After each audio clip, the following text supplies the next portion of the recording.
এটা super politics হতে পারে।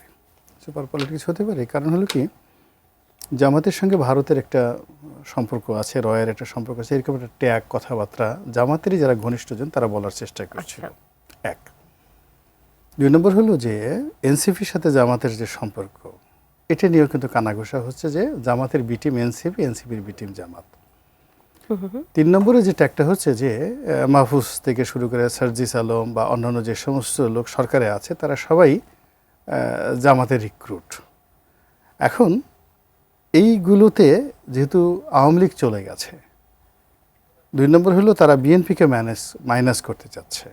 বিএনপিকে তারা এখানে আসলে বিরোধী দল হিসেবে চাচ্ছে, not age BNP Sarkar form করুক, তারা চাচ্ছে যে জামাত এবং এনসিপির যে একটা সম্মিলিত শক্তি, সেই সম্মিলিত সে তারা ক্ষমতায় আসবে, বিএনপি এখানে সেকেন্ড পজিশনে থাকবে, এরকম তাদের একটা প্ল্যান, অ্যাম্বিশন। তো সেই অ্যাম্বিশন করার জন্য তাদের কি হচ্ছে যে টোটাল অ্যাটেনশনটা তাদেরকে নিয়ে হোক। তো সেই অ্যাটেনশনটা মাহফুজ সাহেবকে নিয়ে হোক, জামাতের আমিরকে নিয়ে হোক, এনসিপি নিয়ে হোক, জামাত নিয়ে হোক, এবং এখানে বিএনপি নিয়ে আলোচনা হবে না। এবং সেই ক্ষেত্রে কি হচ্ছে, একে অপরকে যে আক্রমণ করা, সেই আক্রমণ করার মাধ্যমে আপনি তো জানেন যে প্রচারণার একটা মানে মাস মিডিয়া কমিউনিকেশনের একটা প্রিন্সিপাল আছে, বেসিক প্রিন্সিপাল আছে, যে নেতিবাচক হোক ইতিবাচক হোক যে কোনো সমালোচনা আলটিমেটলি আপনার পক্ষে চলে যাবে। স্বাস্থ্যকর অল টাইম ফ্যামিলি কেক, সব সময় অল টাইম হেলদি লাইফ। তো সেই অর্থে এটা একটা সাজানো নাটক হতে পারে, অ্যাটেনশন ড্র করা, মানুষের চিন্তা চেতনাকে ডাইভার্ট করা, এবং একটা কৃত্রিম সংকট তৈরি করে নিজেদের যে চাহিদা। আপনি চিন্তা করুন যে এই যে মাহফুজ সাহেব একটা কথা বলেছেন, বলার সঙ্গে সঙ্গে আমাদের লক্ষ লক্ষ মানুষ যারা মুক্তিযুদ্ধের পক্ষের মানুষ এবং যারা গত 6-7 মাসে ভীষণ রকম ফ্রাস্ট্রেটেড ছিল, তারা কিন্তু এই ভদ্রলোকের প্রতি একদম সিম্প্যাথাইজড হয়ে গিয়েছে। আবার দেখেন জামাতের কিছু লোক আছে, বলা হয় সত্যমিতে জানি না, আমাদের সোশ্যাল মিডিয়াতে ইউটিউবার আছে, ফেসবুকার আছে, জামাত যাদেরকে নিয়মিত লালন করে, পালন করে, অর্থ দেয়, বৃত্ত দেয়, টাকা দেয়, পয়সা দেয়, এবং তারা জামাতের পক্ষে, জামাত যেভাবে তাদেরকে বলে ওকে গালি দাও, গালি দিবে, ওকে নিয়ে একটা রিপোর্ট করবে, আমার পক্ষে বলো, ওইভাবেই তারা কাজকর্ম করে। এইরকম কিছু লোকও দেখবেন যে ইদানিংকালে জামাত বিরোধী কিছু কথাবার্তা তারা বলেছে, বলার পরে কি হচ্ছে, জামাত সম্পর্কে মানুষের একটা অ্যাটেনশন চলে আসে।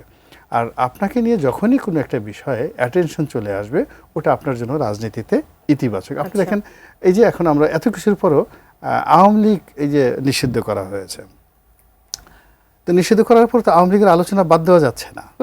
ছাত্রলীগ নিষিদ্ধ করা হয়ে গেছে, ভালো কথা। ছাত্রলীগের সাদ্দামের বাবার জানাজা হয়েছে, সেই জানাজায় কত লোক হয়েছে, কি হয়েছে, গার্ড অব অনার দেওয়া হয়েছে, সেগুলো নিয়ে কিন্তু ট্রেন্ডিং হচ্ছে।